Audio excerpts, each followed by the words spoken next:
Looking back at some of the great games of 2010 and 2011 with the starting quarterback on that team, all Big 12 quarterback and former NFL quarterback Brandon Weeden, you cannot look back at these 2 years without taking a look at the Texas A&M game in College Station.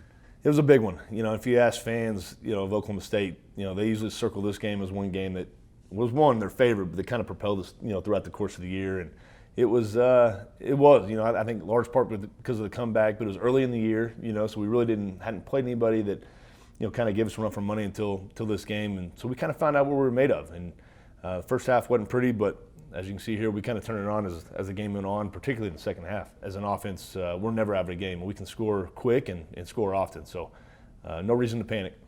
What was the halftime talk like, down 20-3? And I've talked to a lot of people about this. There was zero panic. There was, we're not reinventing the wheel. We didn't get on, start drawing up new plays. We said, look, we're going to do what we do. One, just press the tempo a little bit. Run the same offense. Just press the tempo. But that was kind of our philosophy. Don't change anything. We're fine. We got 30 minutes of football left and a lot of good players on offense. So let's get back to work. We get the ball first. Let's go down and score.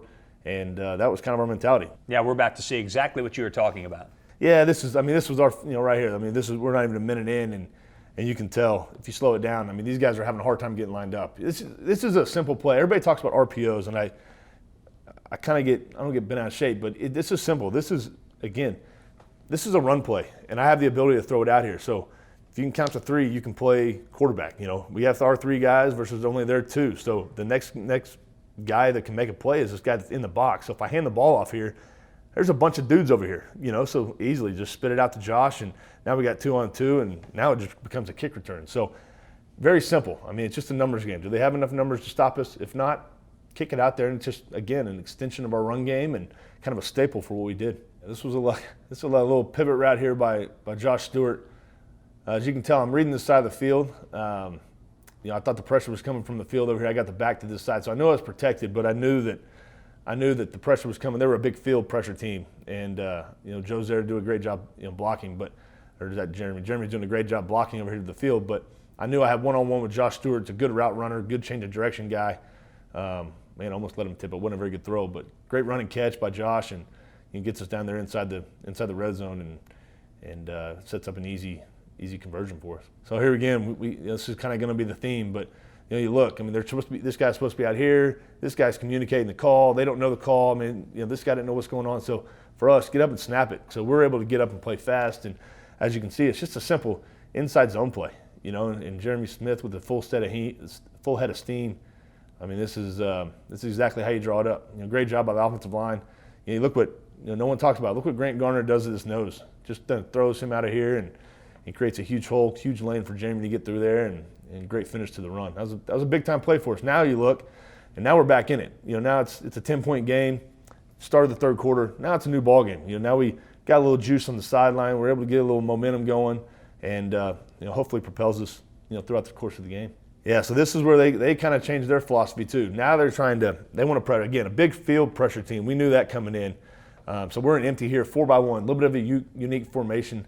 But they're trying to trick us. They got 4 guys to start out over here. Now when he blitzes, now they only have their 3. But this is, they're trying to disguise. Again, you got a press look over here on Blackman. this is what he does because he's so good. There's nobody deep, so somebody's got to either go deep or it's going to be an all-out pressure. So this is a big thing they did for us, or did against us as this game went on, is try to disguise and take our best players out of the game. So you think they're doubling here, maybe a corner blitz, but again, he's just rolling back, playing like they call it 2 invert, and with a little blitz. It's just a 4-man rush, so I know that I'm protected with my 5 guys. Just get the ball out quick, cover 2. It's tough, to throw the football in if you don't have the right play dialed up. But fortunately here, we got a nice little quick game. Just called it 8. Just a nice, easy catch and throw, and good finish by Josh. And there you see again on this play, Texas A&M not even remotely close to being lined up. No, they're not. You can tell they're trying to get communicated here. Again, it gets them simple. They're back in their quarters coverage. These guys aren't lined up. They don't know if the pressure's coming from here. I think they busted this one because they brought a field pressure and a boundary pressure, unless they were trying to go blitz 0, which I would highly doubt. This part of the game, this part of the field. But again, you count our 3 guys in the boundary. They're short. So you have the option here to simply hand it off or spit it out there, and that's just, again, piece of cake. Great job by Coop. that's just an easy first down. I mean, I think I threw it 60 times in this game, but I guarantee you 15 or 20 of them are just simple throws like this, and great blocking on the perimeter to get chunk plays. I mean, that's simple. That is easy football. So here they are. They're trying to light us up. I mean, this was it's 3rd and 15. So this is not the down and distance you want to be in, especially. Well, we all know that, but this was a nice little edge pressure. They brought this one from the boundary, and great pickup by Joe and a simple in route by Blackman. I wish we had the wide here. This was, again, they're trying to butch him. So what they do over here is, knock him off his route, and then basically he's playing deep half when we're running in route because there's nobody in the middle of the field here. So if the protection holds up with the pressure, if I have a little bit of time, I know there's a lot of space in the middle of the field for a catch and run, and that was kind of the deal here. We were able to execute and have a huge. I mean, looking back at this game, this was a huge conversion. Yes. 3rd and 15, backed up a little bit, field position, the whole deal, and that was a big play to kind of continue that drive. Here we go. We're going fast. So this was kind of the mantra. This was the deal. I mean, this is a perfect illustration of what we're trying to do. I mean, we got 2 guys lined up. They're hustling, getting on the line of scrimmage. There's nobody over here. I can hand this ball off, sure. There's 6 guys, 7 guys in the box. There's nobody out here. So if I just spit it out here, this should be a nice little run after the catch. But great job by Coop. That's just simple. You can hand it off for 8 or 9, or you can spit it out there for 10 or 12. So it was a huge asset for what we did. I mean, we just did it over and over and over. So you were talking about, you've been happy to rewatch some of these plays, some of the throws you made. This one isn't so bad in that list either. Yeah, honestly, I kind of forgot about it because there was so much other stuff that went on in this game. But, you look at the game, where we're at, it was the difficulty of throw, especially in college. I mean, you're throwing from the opposite hash. You got thrown on a rope to the front pylon. One, it's a lot of trust in that guy because I know he's going to win. If he doesn't win, say he slips and falls, that DB undercuts it, it's going 89 back the other way, and I got to chase him down. That's not happening. So this was just a confident throw, great route by Blackman. I just let it rip. That's about as hard as I can throw a football, but that was, I'll take that one. That one was pretty good. I don't like to pat myself on the back too often, but they missed that call in the field, shocker. And fortunately, we got a replay and shows easily. That's good in the NFL. So that was a great catch by Black, and again, a huge play for us. Going forward. Now it's a 3-point game, and the momentum is obviously on our side. Yeah, and we're only midway through the 3rd quarter. Blackman didn't even want to celebrate with me. I'm so excited. He didn't tell me good throw or nothing. So this was this is a big play for us, man. This was again, that crowd is everybody that's been to Kyle Field knows how good that crowd is with their chants. But I mean, I wore a mouthpiece. A lot of people don't know this little side piece here is I'd never worn a mouthpiece in a football game, and I decided this game I was going to try it. Rob Hunt and his staff got me a mouthpiece, and we were backed up on the first drive, and I tried to talk to the line. They couldn't hear me. I ripped it out, threw it out of the back of the end zone, never wore it again. One of the loudest plays to this day that I've ever played. It was a deafening. I'm convinced they pump crowd noise in there. I mean, it's deafening at times. But at this time, now we got some momentum. 14 unanswered. You could hear a pin drop. So it was again that was a big play to kind of propel us where we're trying to go. Well, the defense led the nation in turnovers forced, if I remember correctly, and they made a lot of big plays in the second half. They did. They were huge. I mean, good pocket from Ryan, but as you can see, just opportunistic. I mean, of course they completed. Play's never over. Great job by Daquan Lowe right here to stick his helmet on the football. And this is a big time play. This is a huge play. This is the reason we won so many games in 2011. Our defense didn't get a ton of credit because we had a good offense. That, in my opinion, is ridiculous. I mean, obviously the turnovers and look at this. These guys are flying around. We saw this year. I mean, just week in and week out. Guys forcing turnovers, and now you give our offense the ball around midfield. Good luck to any defense. I like our chances there. So as you can see here, just a textbook turnover, textbook tackle by Daquan, and ball comes out, and that was kind of the story of our defense, and just a very opportunistic. So now we get the ball, and now they're like, all right, I want to try to heat you up. So good luck to you. This was I vaguely remember. I remember this play very distinctly because they were trying to bluff me here. A little pressure over here. This is the defensive end. Okay, obviously somebody's got to cover these 3 guys clearly. So they've got to walk a guy out there. So how they're going to add the rush is bring this guy from center field. I mean, ask him to get home from back there with these 5 guys blocking. I like your chances. But I knew it was man coverage. They'd walk the guy out there, post safety. So pre-snap, I signaled rub route, which is a go route, a seam route, and then Blackman and Josh Cooper have a rub route to kind of call it mesh, to mesh 5 to 6 yards, down the field and kind of rub their defenders. And you try to hit Blackman on the underneath. If he doesn't pop, you got Josh, which is still a viable option. So ended up being a decent play for us. They dropped everybody out. We called it hey diddle diddle, 3 up the middle is what we call it in the NFL, that blitz. And hey diddle diddle, 3 up the middle. Hey diddle diddle, 3 up the middle. Yeah, that was a Troy Polamalu thing. You can see what they're trying to do. This is an NFL concept. You got 2 linebackers with a safety. Hey diddle diddle, bringing 3 up the middle, and you drop the 2 ends. I've never thought it was that good of a blitz in my opinion, but Mike Sherman was an NFL coach before he went to A&M, right? He was. He's a good football coach. But to me, it's a very simple. These guys drop. Okay, now you go back. You get your eyes back inside for your tackle. Now you just water it all up, and plus you got a back to clean up any of the mess. So all the pressure's internal inside the box. I mean, unless someone trips and falls, to me it's a pretty easy blitz to pick up. Plus, you don't have these guys screaming up the field where it creates lanes you got to throw around. So now all this is just congested up in the middle. Now your throws out here, easy completion. So. And the defense obviously is counting on if you make a catch, they're going to get you tackled, 4 yards up the field, so it's 4th and 4. That's what they're counting on. But what you're showing here as we watch the play is with the guys meshing, suddenly space becomes available and there's yards after the catch, and boom, there you go. That's your answer. That's exactly right. You want to just free up a little bit and have the yards have to get stirred. Everybody thinks you got to throw the ball past the first down marker.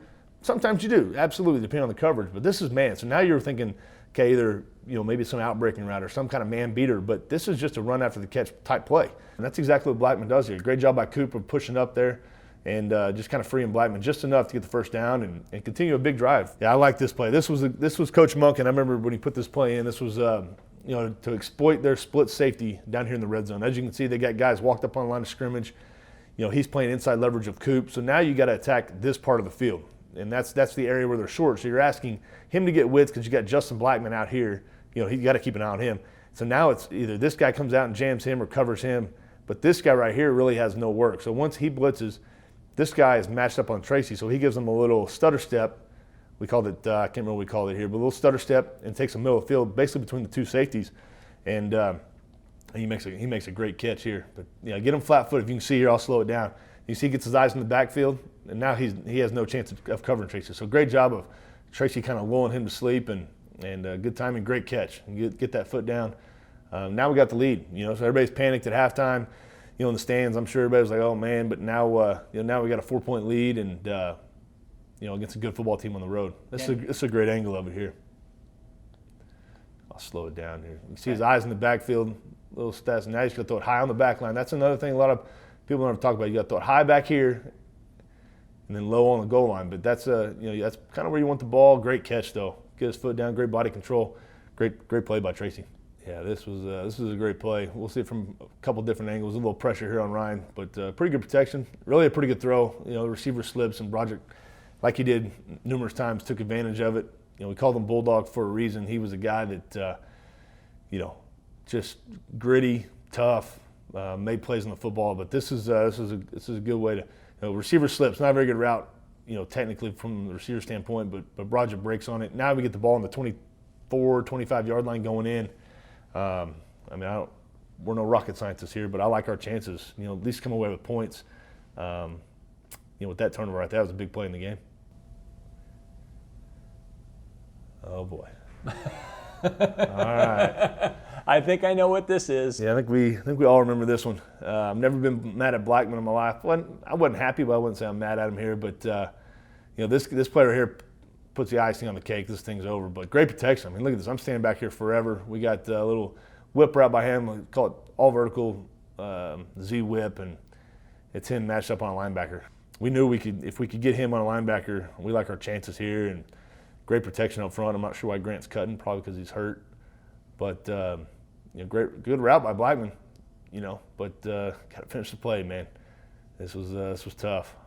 I didn't even know what happened. I was already celebrating. I thought he had scored and the whole deal, and then I heard the crowd go nuts. I'm like, something's not right. But that was, fortunately, this game, this play won't, have an outcome on the game. But I'd say I'd take that one mistake for all the good plays he made. Oh, I think everybody would agree with you. I don't think you'll get an argument. Yeah, I'm not sure really what they're doing in protection here. got a free run at the quarterback's not ideal. So James Thomas getting in there on the quarterback, a guy who made a lot of plays those 2 years, 10 and 11. I don't know who got the game ball on defense, but if it wasn't him, we need to recount, because this guy, I mean, he was probably the reason we won the football game. I mean, he's always around the football, disrupting the passer, disrupting the ball, knocking the ball in the air, and there's more to come. I mean, he was a big part of why we won this game. But what's amazing is watch the play here. I mean, this is pretty good. I'm going to slow it down.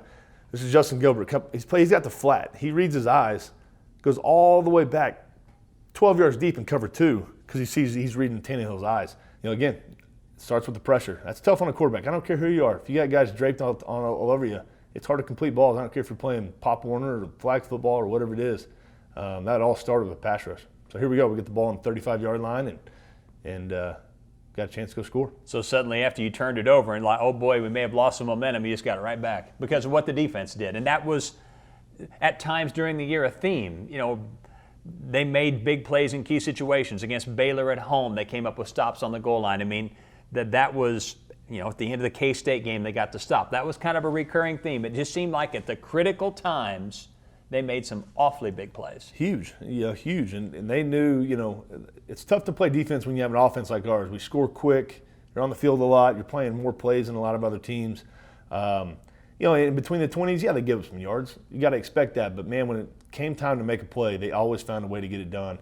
And that, to me, is, that's just want to. That's, determination. That's a lot of different things. Good coaching, the whole thing. And, they gave us opportunity after opportunity after opportunity all year long. And with our offense that year, good luck to any other team we're playing, and that's tough. But I can tell you right here, there's not a more happy guy in the stadium than 81. He gets to go back out. He's like, "Ooh, thank God." Yeah, this is a big play. You think about we're close to being in field goal range to make it a 2-score game. I would say it's huge. Especially on the road.